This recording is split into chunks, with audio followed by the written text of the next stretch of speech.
Good morning. I'm Lucy Beadnell with the ARC of Northern Virginia, and I am very excited to be here with you all today talking about supported decision making for all.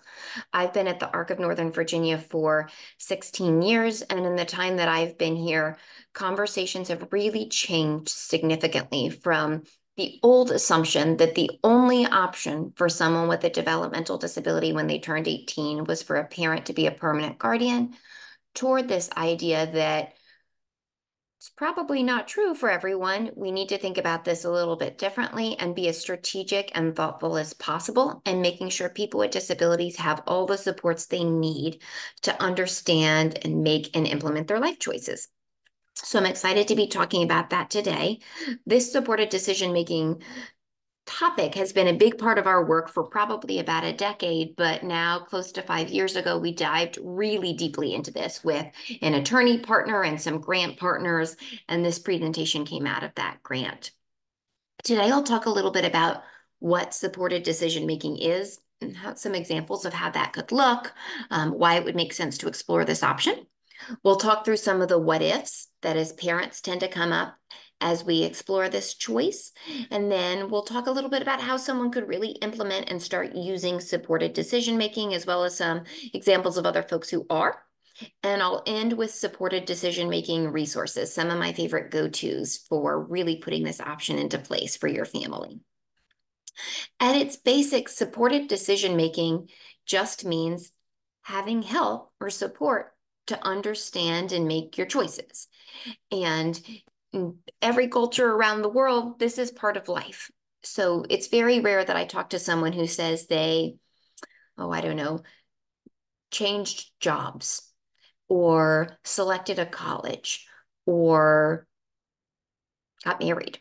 Any major life decision without talking to some people that they know and love and trust.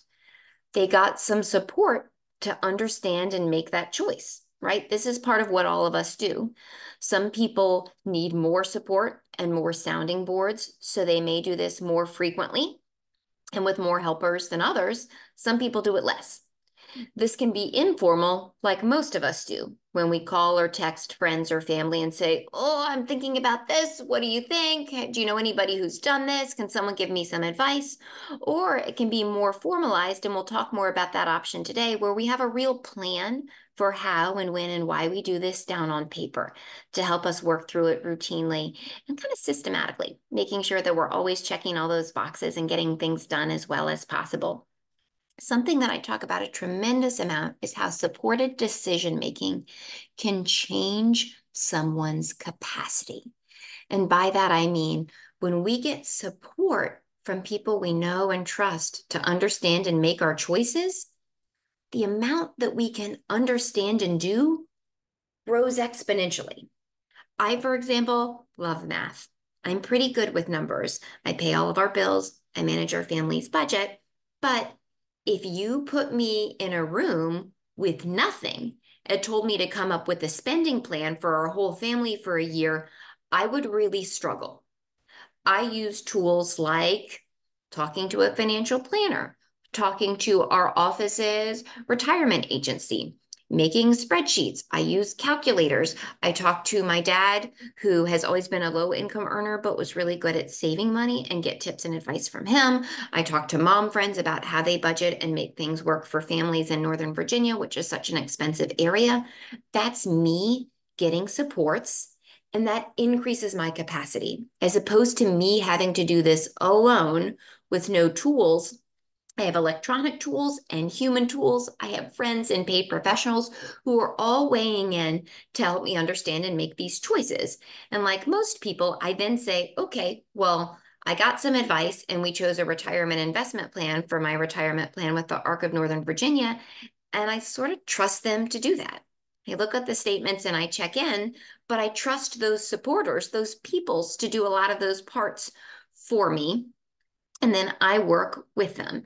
The same idea is true for people with disabilities. If we have a psychologist or psychiatrist who doesn't know this person particularly well, sit down with them in a closed room and do a bunch of testing on their capacity, we often find, wow, this person really struggles with a lot of tasks.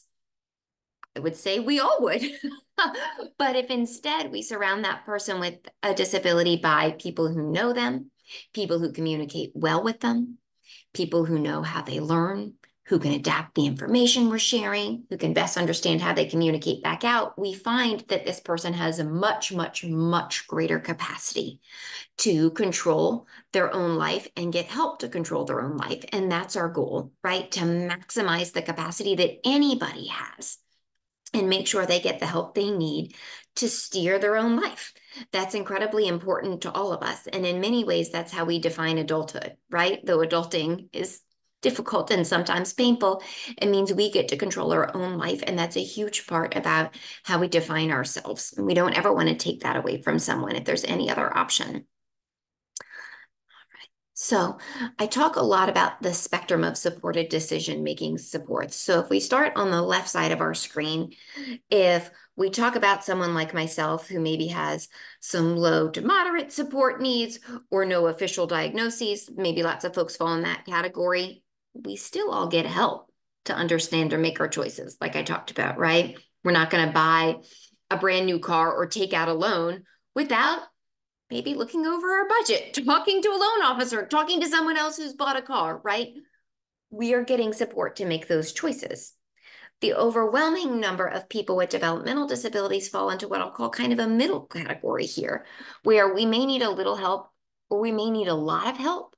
But when that help is done right, our capacity is grown. Our ability to understand and make our choices and help make our life go the way that we want it to is very much there.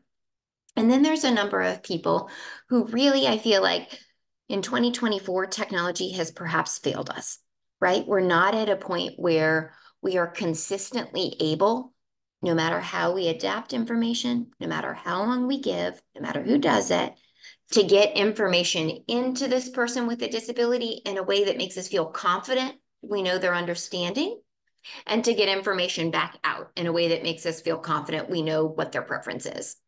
For folks there, we may end up needing to pursue a limited or a full guardianship because we can't effectively get information from this person yet on how their options can be explored and how they want to go about making those choices. I hope that by the time I'm retiring, we have a lot more capacity as a community on that end. I've just seen tremendous growth there with finger spelling and eye gaze technology and brain scanning and all kinds of things that are advancing really rapidly. So this may look very different in a few years from now. But in those cases, we're still using supported decision making, right? A good guardian, limited or full, would never say, I read an article that says the most healthy thing to do is eat this number of vegetables per day. So what we're going to do is put this person with a disability on a meal plan when that's exactly what we eat. No one lives that way. That's miserable. What we are doing with supported decision making is saying, okay, I may not be able to sit down and ask you what your favorite foods are, but what I can do is see, over the course of the month, what are the things you always finish? What are the things you perk up when you smell cooking in the kitchen? What are the things that you hate and spit out and can't get you to eat, right? We are still taking your input. What is important to you? What we know about what you like and don't, your preferences, your culture, and using that to drive us in helping establish and understand and make choices with you. Okay, so how would this work? And here we're going to start off by explaining supported decision making is a concept, right? That's what we're talking about. It's help to understand and make your choices. That's the concept. It's not something that you can touch or that can only be done one way. So when we talk about supported decision making, it should be completely individualized. So I'll give an imaginary person who I'll call Anna as an example. And maybe we're looking at Anna's supported decision-making plan and we say, okay, let's look at a major life area, finances, money planning. Here, does Anna need maybe a special needs trust that will help her inherit money, save money, pay bills, but not take away her rights to be involved in saying, hey, this is what I want to spend my money on? Then it's the job of the special needs trust team to say, okay, Does this match what's in your trust plan? Is this going to jeopardize any benefits or any other supports you get? Is there a cheaper way to do it? Okay, well, let's proceed with what you want, Anna. That's the support they're able to offer. They can do those things like checking for benefits eligibility and validity of a financial request.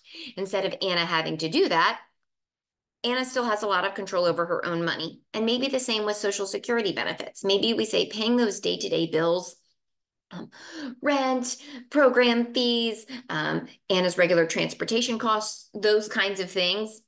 Not an area where Anna lights up and where she really loves it, but she knows, she trusts mom, dad, sibling, family, friend to do that kind of thing. So that person for free becomes Anna's Social Security representative payee. They make sure her check goes in every month.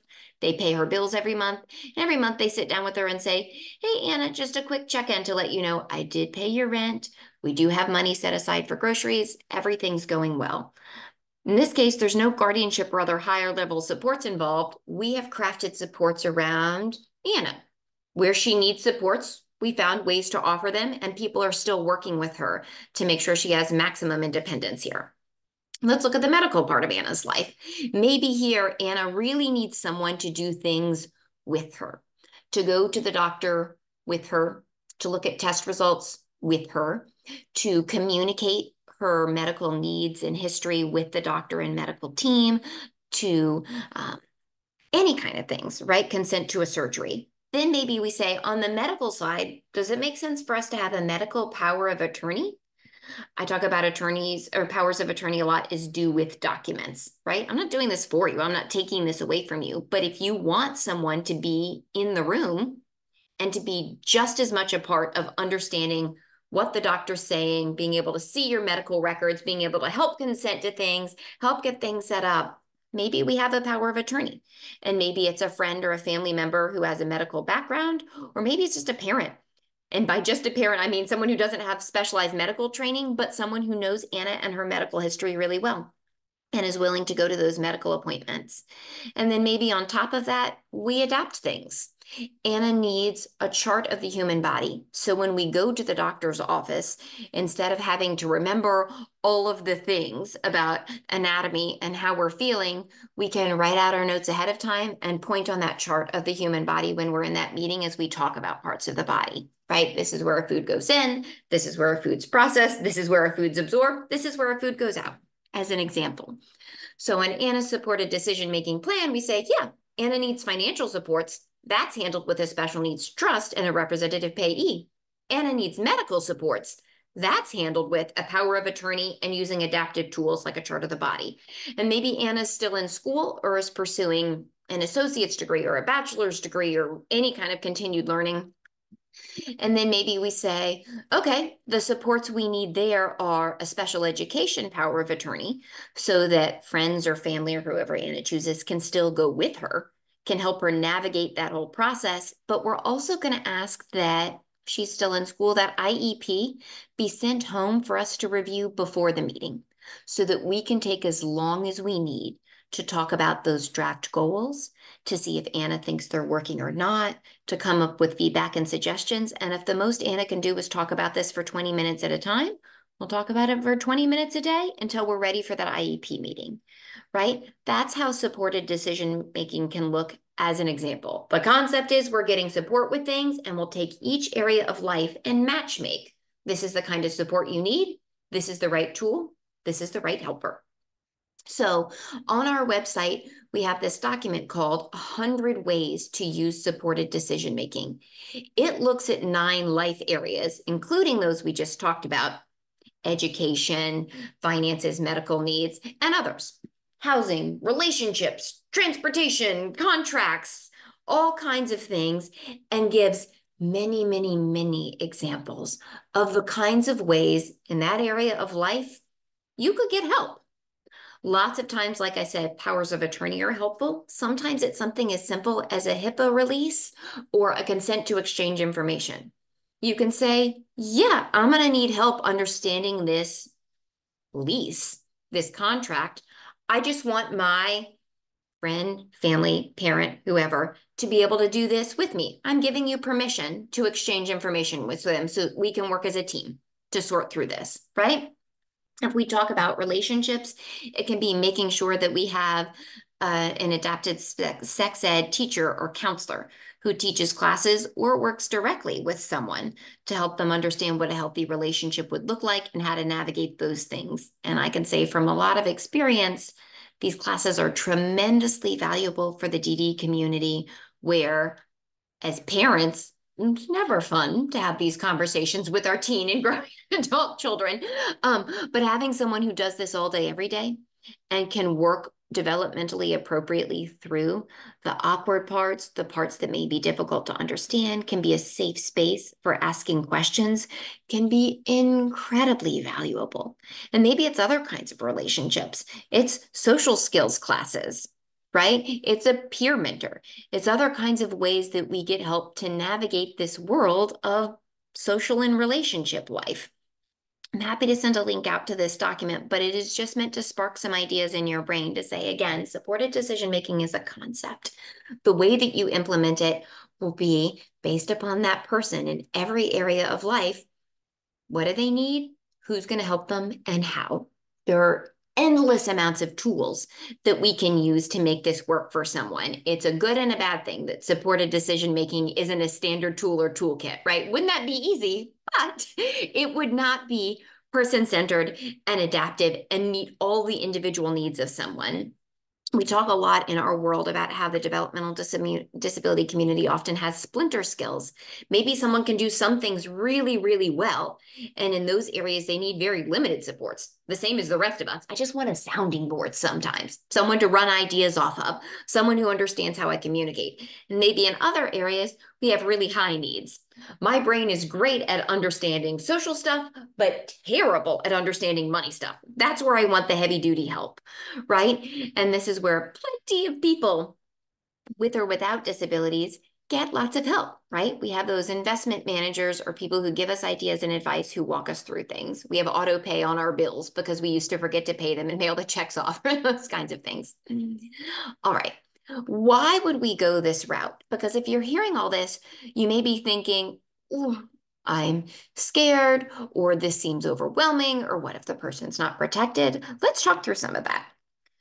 In 2023, we now have almost 50 years of data that say self-determination, this idea that I, as a human, have as much control and independence in my own life as possible, is consistently tagged with increases in safety. I feel empowered. I feel like people will listen when I report things. I feel like my opinion matters and I should voice it. So the more self-determined opportunities we give someone, the safer they are and the better the quality of life they have. And I think instinctively, for most of us, that makes sense. If we can imagine someone coming into our life today and suddenly saying, last month, you bounced a check. In fact, you've done it 2 months in a row. I don't think you can manage your own money anymore. And we're just going to take control over that for you for the rest of your life. We would feel humiliated. We would feel disempowered. We would feel like we weren't trusted. We would feel like we're not allowed the same grace as other people to make mistakes. And we would feel like, well, there's no point in me ever trying to learn that because I'm never getting that opportunity back, right? Instead, we want people to feel like, okay, maybe someone with a disability needs 4 hours of support to learn to make a choice or to develop a skill that someone without a disability may need a fraction of that time to do, but we can get there eventually. We're just going to keep learning and adapting and sticking with you because we know that you can do this, and we're going to give you as much help and as much time as you need, and we're going to wrap supports around you in a way that work for you. Over time, this tends to increase people's independence. I cannot tell you how many wonderful stories we have, often coming from parents who say, my 20-something, 30-something adult child with a developmental disability has never done their own laundry. They don't make their own meals. I have to do all this stuff at home. I can't begin to imagine them living in an apartment with a live-in aide or with staff or in another kind of housing situation. And lo and behold, that person with a disability moves out, and like all the rest of us, when we move out from our parents' home or go to college, it feels pretty exciting. there's a lot of motivation there in your own home to learn those skills, to feel like you are the king or queen of your respective castle and to take on new things. And parents will say, oh my goodness, I walked over and you won't believe my child had made us sandwiches for lunch. They've never made a sandwich before in their life. Or they worked with their aide to do their laundry. We used to have screaming fits over doing their laundry, and I just stopped asking and did it myself, right? This increases independence because we're giving people a chance to feel like, and to really have it be true, they have the opportunity to control and to learn these things. We are trusting them to do it. We'll give them the help that they need along the way. And I would say there's a tremendous amount of dignity in that. What we often refer to in the disability community and more broadly, our culture refers to as the dignity of risk. That feeling that I'm not going to protect you from every single choice about yourself. I'm sometimes going to let you learn the hard way that eating 18 pieces of candy on Halloween is not a great choice, not just because I say it, but because you feel gross afterward. And we're going to gently point out, oh, I see you're not feeling good. Do you know what I think this may be? All of that extra junk that we ate today. What do you think about that? And that's a great gentle way to say, okay, we learned, right? We learn a lot more by experiencing things and formulating our own core memories than we do by being told by people, yes, no, yes, no, yes, no, this is the way to do it and the only way to do it. Follow my directions always. Um, Tools like supported decision-making protect the rights of someone with a disability, which I would say are fundamentally important. The ARC is a civil rights organization. That's really important and so important to all of us. When we think about defining what it means to be who we are and what it means to be an adult, we usually talk about the things that we get to do that we chose, that are important to us, that we have control over. That's what it means to be an adult human in our world. And it's something that should never be underestimated. And of course, doing this usually has little to no cost, right? We're talking about building a custom plan that leverages all kinds of tools, team members, supporters, folks that are already going to be part of our life or that we can bring into our life. We're not hiring an attorney to take this all over for us. We're building something on our own that's custom made for us. For a lot of families, this is something you're already doing, right? From an early age, as parents, often we find kids respond better to being given choices. As a toddler, it's maybe, do you want the napkin that you're asking for wet or dry? Do you want to eat that by yourself or do you want me to help you? Even if it creates a giant mess. And then as our children grow and learn and develop, we're adapting those choices that we give them, right? This is already part of what we're doing. We're just putting a plan on paper. And you are taking reliance away from it's a mom or a set of parents to, okay, we've got a whole group of people, paid and unpaid, friends and family, community members, people local, people far away, who are going to help us. Because I have to say, some of the most heartbreaking calls and questions we get are from parents who are in their much later years of life, who are burnt out from 40, 50, 60 years of parenting and caregiving someone with a disability. And they say, oh my goodness, who's going to do this when I'm not here anymore? And the honest answer is, well, who have you been asking to help you with this? Who have you been asking to be a part of this team? Who have you primed to be next in line? And if parents took over at age 18 as guardian and unilaterally oversaw all the care and made all of the choices, the answer is, who else do you know in your life who's going to be willing to be parent 2.0 and take all of that over? And for most people, the answer is, we don't have that person.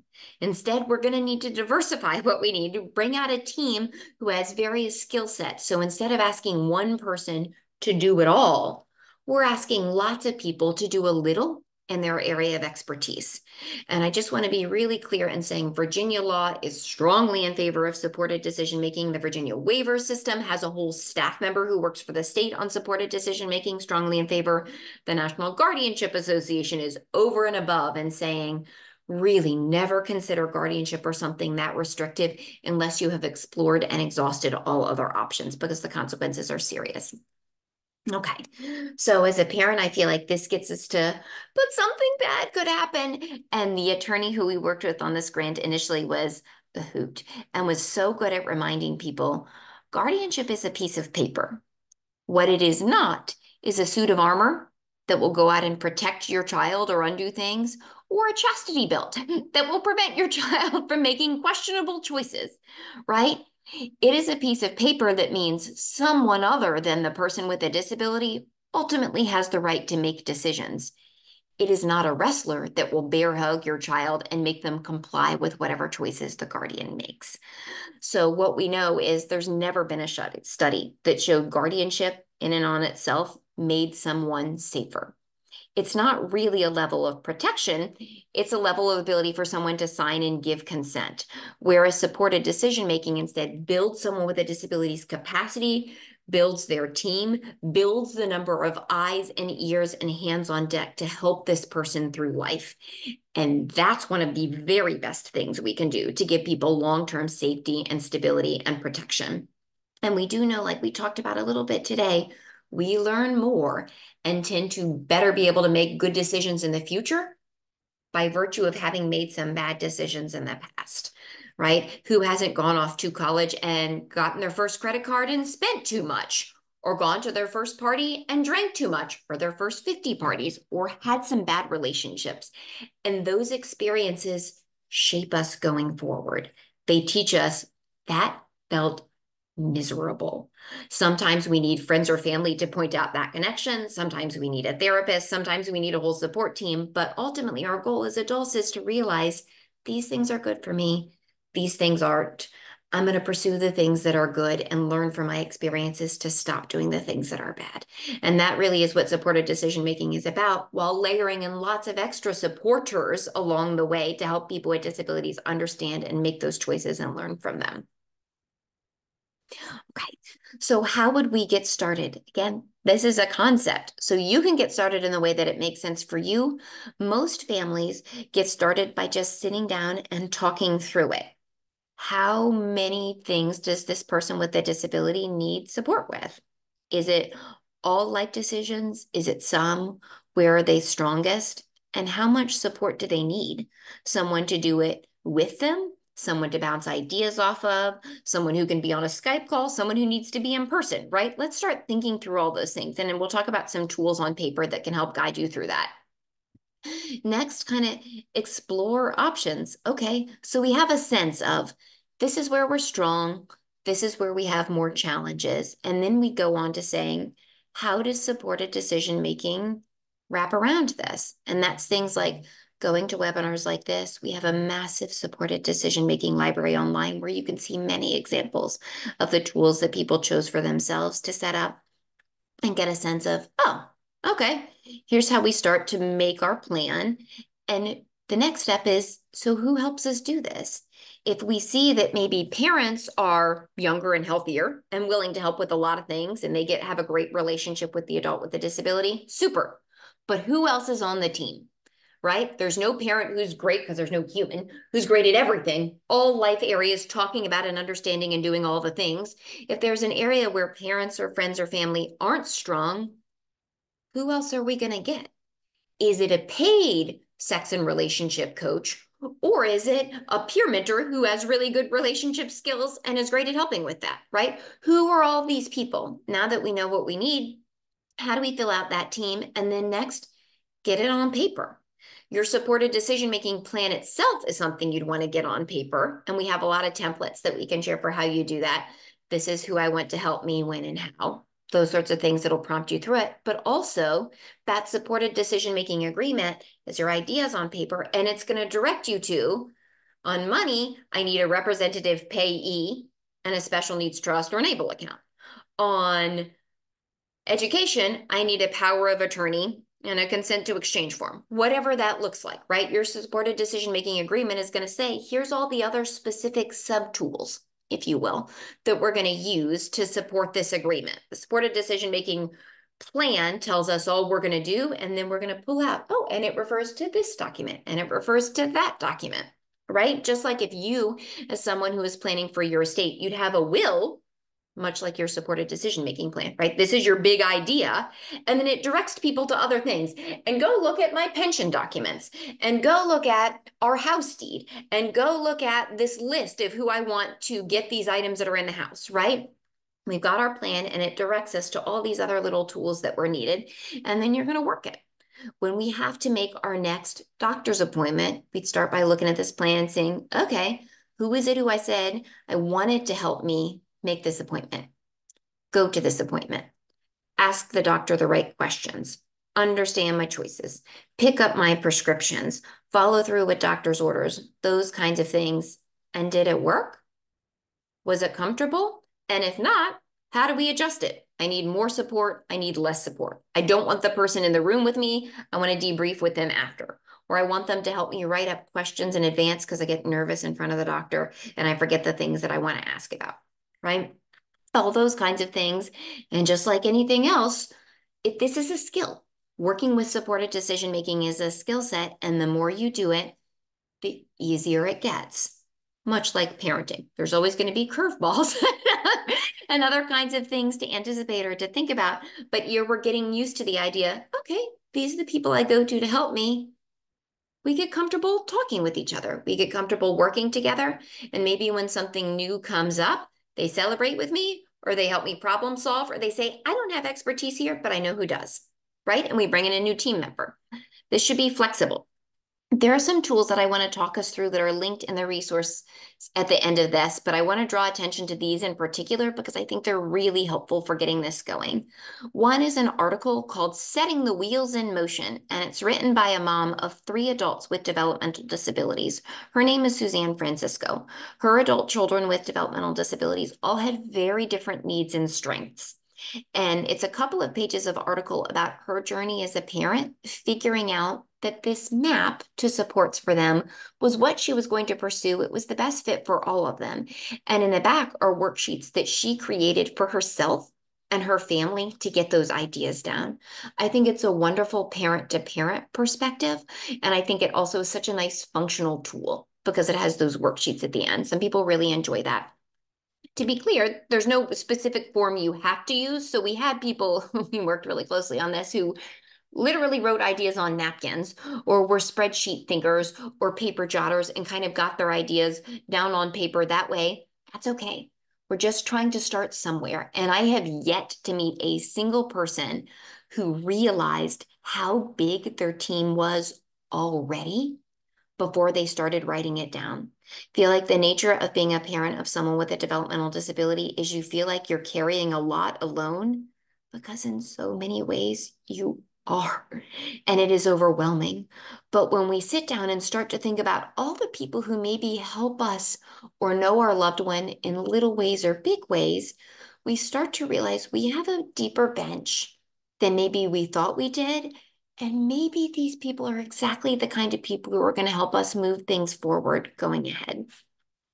My personal favorite tool is a document called When Do I Want Supports from the ACLU. And I like it because it's so simple. It's really a chart that says in this life area, finances, medical, education, etc. Do I want support? Yes or no? If it's a yes, who do I want to support me? And list everybody. If we're talking about finances, maybe it's the sibling and it's the parent who helps write the special needs trust, and it's the able account administrator who helps you get disbursements, and it's your representative payee, and it's your financial power of attorney, right? It can be paid and unpaid people. It can be a long and a short list. It's everybody who helps in that realm. And then how do they help me? This person makes sure I know I never talk about money with people and I never give money to people until I take a picture of it and text it, until I talk to so-and-so on the phone, until we have our weekly meeting when we go over my budget, right?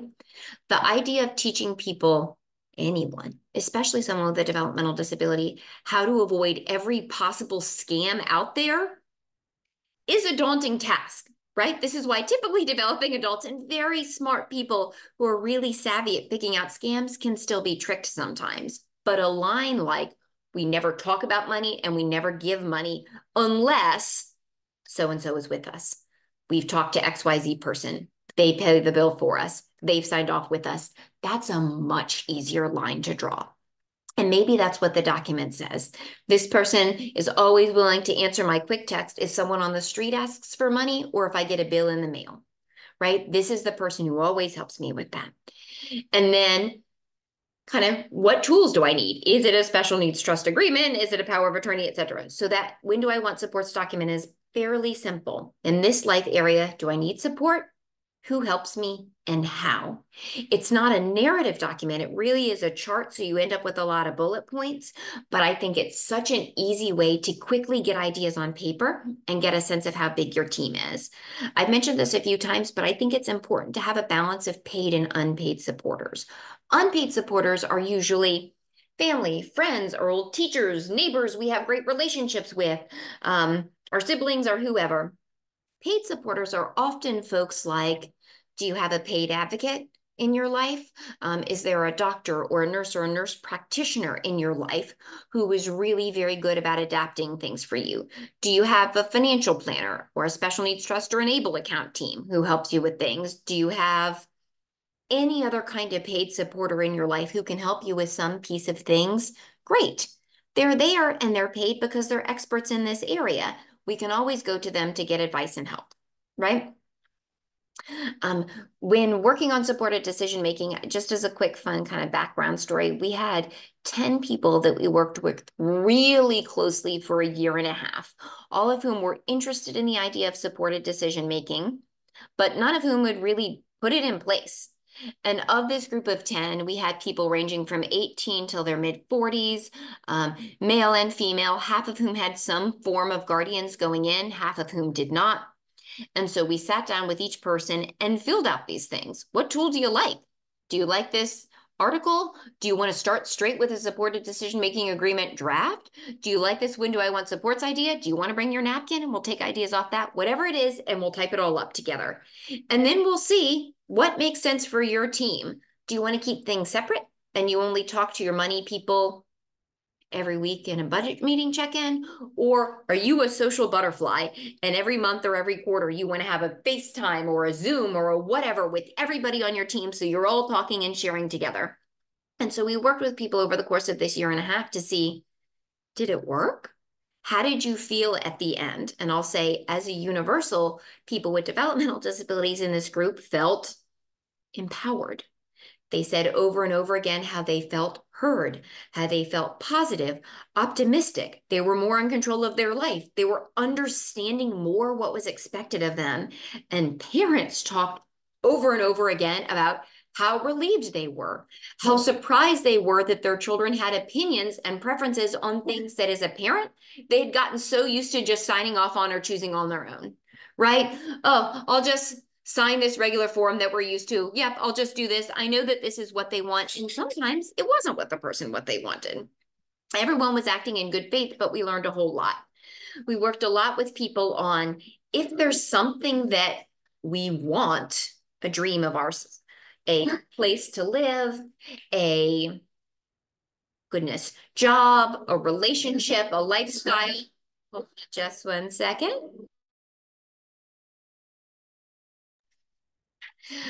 Then that should inspire us. And if there are things that are hard for us, sitting down and filling out paperwork, taking really good showers so we're super clean, keeping our apartment or our room tidy, what are those things? How do we tie that to our dream? Because if we want to live independently, we've got to have skills to clean our room.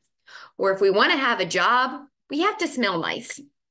Right? How do we tie all those things together as a team to inspire and encourage people with disabilities to see that connection between the things that you're working on now that may be hard for you are getting you where you want to go? And it was a fantastic experience. And of the 10 people we started with, the 5 who didn't have a guardian of any form going in said, thank goodness we want to stay on this road. The 5 who did have a guardian, one said, we found that keeping a guardian is going to be necessary. We don't have enough communication tools to get really solid communication back and forth between the two of us. But we want to keep doing supported decision-making with it. We're going to offer as many choices as we can and respect and use those to guard our guardianship. And the other 4 people said within the next 5 years, we want to remove all or some of this guardianship. This is a better, more sustainable tool for us. So it was one of my favorite projects ever. I'm going to send a link out to this, but just know there is more supported decision-making resources out there in the world than you can shake a stick at, which is great. On the Arc of Northern Virginia's online supported decision-making, or SDM resource library, we've got short videos from people who were in this project that I talked about, presentations like this, or presentations just on supported decision-making in education or healthcare, or taking deeper dives are there. Kind of quick tools for what if the supported decision-making team disagrees or has holes in it are there. Quick handouts and reference sheets. There's ways to ask us questions. We're happy to help. But far beyond us, there's a National Resource Center on supported decision-making with other tools and research. There's a Center for Public Representation, which will give you a sense of how this is progressing all over the country. The Disability Law Center of Virginia has a free power of attorney builder. So you can go online and without an attorney say, oh, here's a template. We'll fill it out with the tools we want this power attorney to have. On finances, we want them to co-sign checks, to have joint logins at the bank, or not. Whatever it is, whatever that looks like. There's a book that I love called Supported Decision Making, unsurprisingly, written by Jonathan Martinez or co-authored by him, who was the attorney who helped us on our grant. He was the attorney who won a supported decision-making rights case in Virginia courts now, goodness, many years ago that set off this nationwide and international trend toward moving toward supported decision-making. And though he's an attorney, I find the book to be in very family-friendly language. It gives great examples of things you can do with a power of attorney, about what supported decision-making means, about how these terms are interpreted by the court, all kinds of really, really cool stuff. That article that I mentioned on setting the wheels in motion is there. There's a national group called the Jenny Hatch Justice Project, which is that Virginia court case where a woman with Down syndrome who had an IQ in her 50s fought to remove her guardianship in favor of supported decision-making because everyone who testified about her said, no, she can't do that alone. She needs help to do that. And that was exactly the argument that the attorney for Jenny was making. Of course she needs support to do this. Let's give her that support and grow her capacity instead of taking away her choices. It was incredibly important to her. That when do I want chart is in there. And for anyone who's familiar with the Virginia waiver system, I mentioned that our waiver state organization, the Department of Behavioral Health and Developmental Services, has a full-time staff member who works on supported decision-making needs. They have a template supported decision-making agreement that I really like because it uses a lot of Virginia-specific terms about things like community services boards and waivers and our education system, those kinds of things. And because it came from the state waiver overseeing agency, it is really highly respected and regarded and vetted by lots of state agencies. So it's a great tool to bring to IEP meetings, you're meeting with your support coordinator, any of those groups, and say, hey, we're using your template on how to work through all of these ideas. And it prompted us through getting everything on paper. It is a template. You can change it if you want, but I think it's really nice and comprehensive. I'm going to turn off my slides here and move on over to answering some questions. Please feel free to keep asking questions. If we already have guardianship for a young adult, how difficult would it be to change back to supported decision-making? What a great question. So supported decision-making is absolutely an option. Every year we see people do that move that you're describing, moving from guardianship to supported decision-making. I know I just referenced the Disability Law Center of Virginia, and their website is DLCV.org,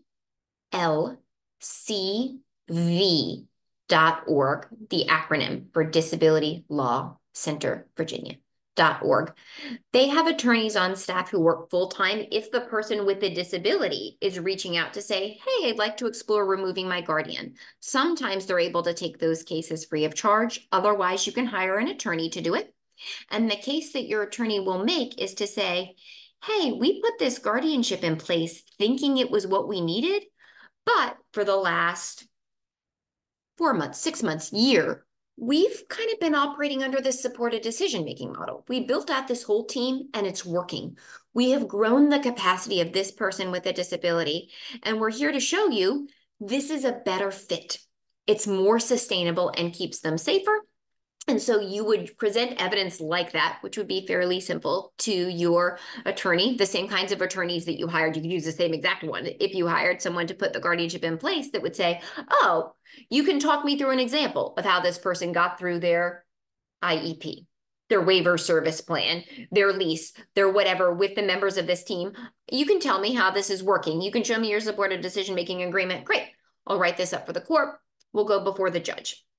I would say in an ideal world, we would never have to do this, right? Because hiring an attorney and going back to court and going through all of this always leaves something to chance. Attorneys and judges have discretion and costs money, but very much it is possible, and it's something that people do a lot. Because the Disability Law Center of Virginia is able to take some of those cases pro bono, I always suggest starting with them. Because why not get something for free if you possibly can? And this is an area where they're really passionate as well. But like I said, a private attorney can do it too. We had a question here about ABLE accounts too, but I don't know what they were referring to. What I will say is absolutely an incredible tool for helping to manage and invest money and still keep the decision-making capacity of the person with a disability in place. So where every time I refer to a special needs trust or a representative payee or those other examples of financial power of attorney as kinds of tools, an ABLE account is absolutely another wonderful tool in your tool belt. It's another way to save money and protect eligibility for things like public benefits, Medicaid, Social Security, waiver, etc. So yes, it's a phenomenal tool. And if the person with a disability sets up, every week I sit down with so-and-so and we request money out of my ABLE account and I use that to pay bills and I give them receipts or they make the purchases and they save the receipts, whatever works for you. Absolutely. This should flex around the needs and the skills of the person with a disability. Is supported decision-making for people 18 and older? What a fantastic question. No, this is for everybody, right? My children now are 6 and 9 and 11, and this is a big part of our everyday life of parenting. To the greatest possible degree, I am giving them leash and leeway, especially my kiddo with a disability, to make their choices after we talk them through. And this looks different for everybody. For sometimes it's we watch an example of a story, like a video. Sometimes we tell a social story. Sometimes we break out pictures or videos. What a magical age we live in that I can show. Do you remember the last time this happened? I can show pictures of us in the hospital. I can show pictures of us with stitches, right? Let's talk through that again. So at any age and stage, the earlier the better. In fact, when I'm asked how often people should start supported decision-making, I feel like that day is birth, because from day one, we are learning the cues of that infant. What do you like? What do you not like? And using that to help us guide decisions. And as they get a little bit older and start voicing some of their decisions back, we want to be giving them those choices. Over many years, we are growing that pattern of, we'll give you choices and help you walk through them, then we'll help you implement them, right? And so absolutely, you can start a supported decision-making plan using the same tools and agreement and everything that I discussed today for someone under 18. The things you wouldn't use for someone who's under 18 would be like a power of attorney. Because as a parent of a child who's a minor, you already have that ability to go with them to the doctor's appointment, for example, to be jointly notified about things with the bank, whatever. You have that inherently. Once they reach 18, you may adjust your supported decision-making agreement to say, okay, you're a legal adult now. What other layers do we need to add in to make sure I can keep giving you the supports you need? And so this should very much flex with you over time, like all good plans, right? You should keep it so it's not dusty on the shelf, but we're making sure it's always working for us. I hope that helps. I don't see any other questions in the chat, but I'm happy to hang on for a minute to see if anybody had anything else that they were thinking about.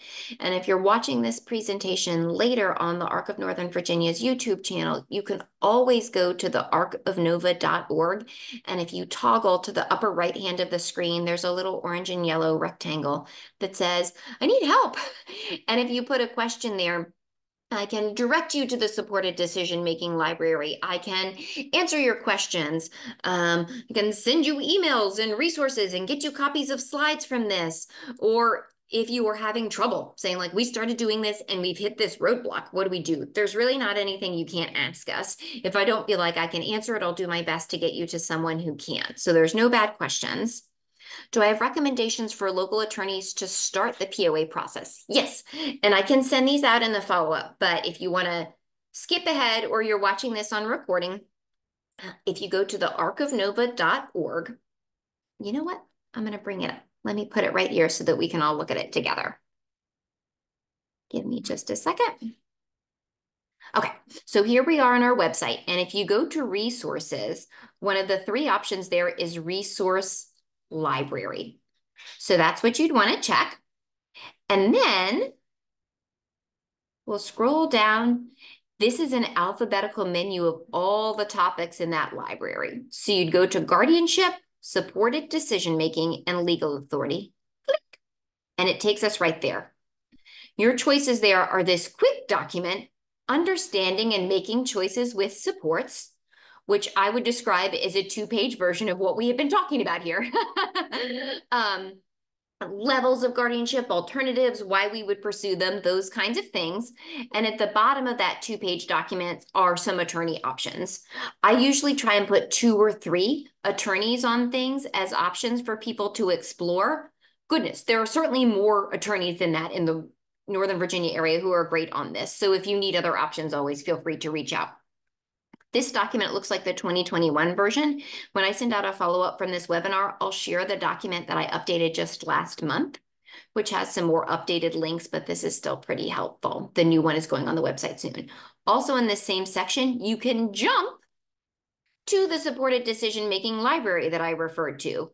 And like I talked about, stories of people who are doing this, 3-minute webinars to kind of talk you through the concept. Those are great tools to share if you're asking someone to be on this team, right? You may be saying to the nurse practitioner, we want you to be a supporter. And maybe they say, what does that mean? And you can say, I can send you a 3-minute video, as opposed to sit down and join an hour-long session, right? Handouts and fact sheets, places to learn more, those resources that I talked about, reports, that big official project report that I talked about with statistics and studies on this. I mean, everything that you can think about, we have all on this one page, which again can feel overwhelming to look at. Ignore what you don't need, right? It's just all there for whatever way people learn.